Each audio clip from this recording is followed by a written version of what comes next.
ये जो होड़ में हम लोग लगे हुए हैं इसे मिटा दीजिए, क्योंकि किसी एक ये पतन का दौर है। तो मैं कहता हूँ कि दौरे ज़वाल है, ये पतन का दौर है, ये दौरे ज़वाल है। अब कोई कबीर नहीं होता और दो चार शेर कहने से कोई मीर नहीं होता, और ये गलत है समझाओ उसे, रईसों के पास बैठने से कोई अमीर नहीं होता। वाह वाह वाह वाह, बहुत खूब। आगे बढ़ते हुए हमने युवाओं की बात कर ली है। युवा आप भारी तादाद में यहाँ पर बैठे हुए हैं, लेकिन बेटियां आपका फेवरेट सब्जेक्ट है जिस पर आप अक्सर लिखते हैं और किसी भी विषय को लेकर आप यूं ही स्पॉन्टेनियस बोलते हैं। मुझे लगता है बेटियों पर भी चंद लाइनें आपकी जरूर होनी चाहिए। आपकी इजाजत हो तो मैं खड़ा हो जाऊं? बिल्कुल।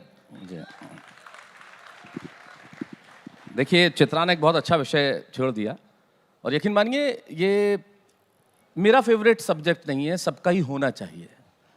डॉक्टर उर्मिलेश कहते हैं कि तितली, हिरनी, मोरनी, कोयल, बत्तख, मीन, सृष्टि पिता की बेटियां कितनी शोख हसीन।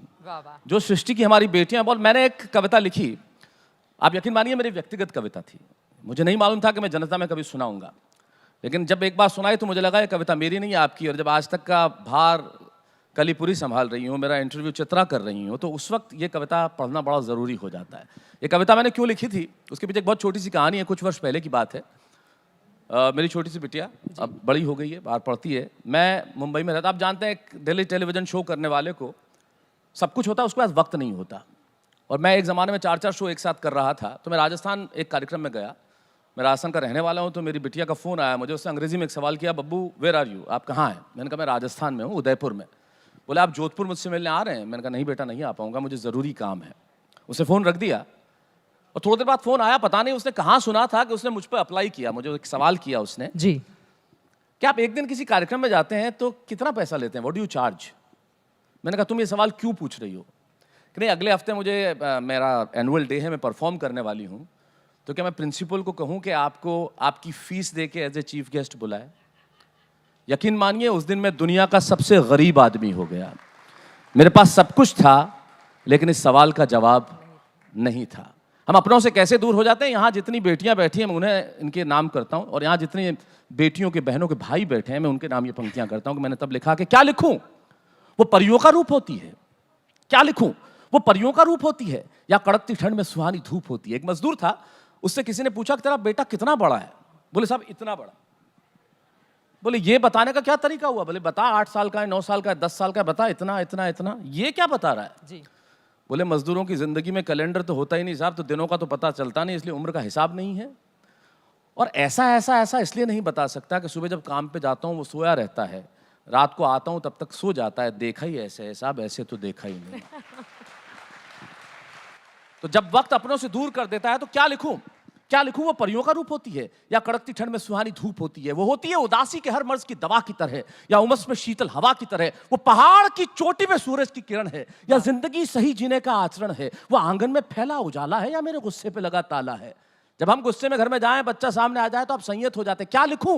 वो परियों का रूप होती है, या कड़कती ठंड में सुहानी धूप होती है। वो होती है उदासी के हर मर्ज की दवा की तरह, या उमस में शीतल हवा की तरह। वो पहाड़ की चोटी पे सूरज की किरण है, या जिंदगी सही जीने का आचरण है। वो आंगन में फैला उजाला है, या मेरे गुस्से पे लगा ताला है। वो आकाश गंगा जो सिर्फ झिलमिलाती है, वो हंसी की नदी जो सिर्फ खिलखिलाती है, वो ताकत जो छोटे से घर को महल कर दे, वो काफिया जो किसी गजल को मुकम्मल कर दे। वाह वाह, शानदार। वो काफिया जो किसी गजल को मुकम्मल कर दे।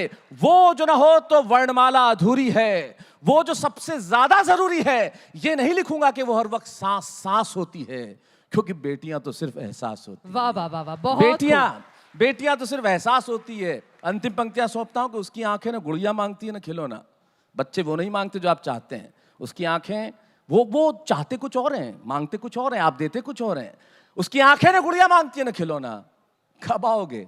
बस एक छोटा सा सवाल सलोना। हर बच्चा यही पूछता है, हम भी अपने माँ बाप से यही पूछते थे। उसकी आंखें ना गुड़िया मांगती है ना खिलौना। कब आओगे? बस एक छोटा सा सवाल सलोना। जल्दी आऊँगा। अपनी मजबूरी को छुपाते हुए मैं देता हूँ जवाब। तारीख बताओ, टाइम बताओ। वो उंगलियों पे करने लगती है हिसाब। और जब मैं नहीं दे पाता ना सही सही जवाब, अपने आंसुओं को छुपाने के लिए वो चेहरे पर रख लेती है किताब। आखिर रिश्ता होता क्या है? 35,000 फीट से, जो सबसे अच्छा कह सकता हूं कहने जा रहा हूं। 35,000 फुट की ऊंचाई पर उड़ता हुआ विमान, विमान में सवार बहुत सारे लोग, कोई डॉक्टर, कोई इंजीनियर, कोई पत्रकार, कोई टीचर, सब बैठे, सबसे आगे की सीट पे बैठी एक छोटी सी बच्ची, बच्ची के हाथ में खिलौना, खेल रही है, सारे लोग जा रहे हैं हंसी खुशी। अचानक मौसम हुआ खराब, इतना हुआ खराब कि गिरने लगा विमान, मौत आंखों के आगे नाचने लगी, तांडव करने लगी मृत्यु। सब लोग रोने लगे, चिल्लाने लगे, चीखने लगे, क्रंदन करने लगे, भूल गए कि मैं डॉक्टर हूं, मैं इंजीनियर हूं, मैं पत्रकार हूं। याद नहीं आया उस वक्त, सिर्फ एक चीज याद आई कि मौत से बचा ले ईश्वर, अगर बच गए तो जिंदगी के अंदर फिर कोई दोबारा गलत काम नहीं करेंगे। आंसू बहते रहे, वो लड़की खेलती रही, लोग चिल्ला रहे थे। अचानक ईश्वर ने सुन ली पुकार, संयत हुआ मौसम, संयत हुआ विमान, उड़ने लगा विमान, सबकी जान में जान आई। और जब जान में जान आई तो किसी आदमी ने उस बच्ची को जाके देखा और कहा, बेटा हम मर रहे थे, हम मरने वाले थे, हम रो रहे थे, हम भूल गए कि हम किस पद पे हैं, हमारा कद क्या है या हमारी हद कितनी बड़ी है, सब कुछ भूल के हम रो रहे थे और तुम बैठी बैठी खिलौने से खेल रही थी। बेटा तुम्हें नजर आता है? बोले हाँ अंकल, मुझे सब नजर आता है। बेटा तुम्हें सुनाई देता है? मुझे लगा तुम्हें सुनाई नहीं दिया। अंकल मुझे सब सुनाई देता है। तो बेटा तुम डरी नहीं? नहीं अंकल मैं डरी नहीं, क्योंकि इस प्लेन के जो पायलट है ना वो मेरे पापा हैं। अरे वाह, अब इन लाइनों पे बहुत मुश्किल है और कि मैं हम जानती वाह-वाह हूं, कहें या फिर भावनाओं के इस समंदर में मैं जानती हूं कि मेरा पिता मुझे मौत के मुंह में कभी नहीं ले जा सकता। उसकी आंखें ना गुड़िया मांगती है ना खिलौना।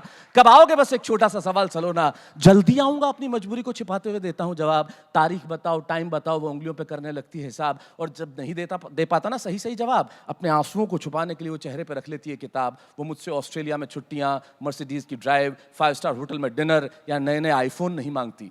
न कि बहुत सारे पैसे वो अपने पिगी बैंक में गुल्लक में उंडेलना चाहती है, वो कुछ देर मेरे साथ खेलना चाहती है। वाह वाह। और मैं वही बेटा काम है, बहुत जरूरी काम है, आज तक वालों ने बुलाया है, नहीं जाऊंगा तो कैसे चलेगा, ऐसे मजबूरी भरे जवाब देने लगता हूं। और वो सोते हुए ये बताती है, वो आंखें बंद करके सोती है लेकिन सपने में खेलते हुए मेरे साथ रोती है। वो यूं जबाती है कि जैसे सब समझ गई हो, लेकिन जिंदगी ने जाने क्यों इतनी उलझ जाती है। और हम समझते हैं कि बेटियां सब समझ जाती हैं। वाह वाह, बहुत खूब, बहुत शानदार।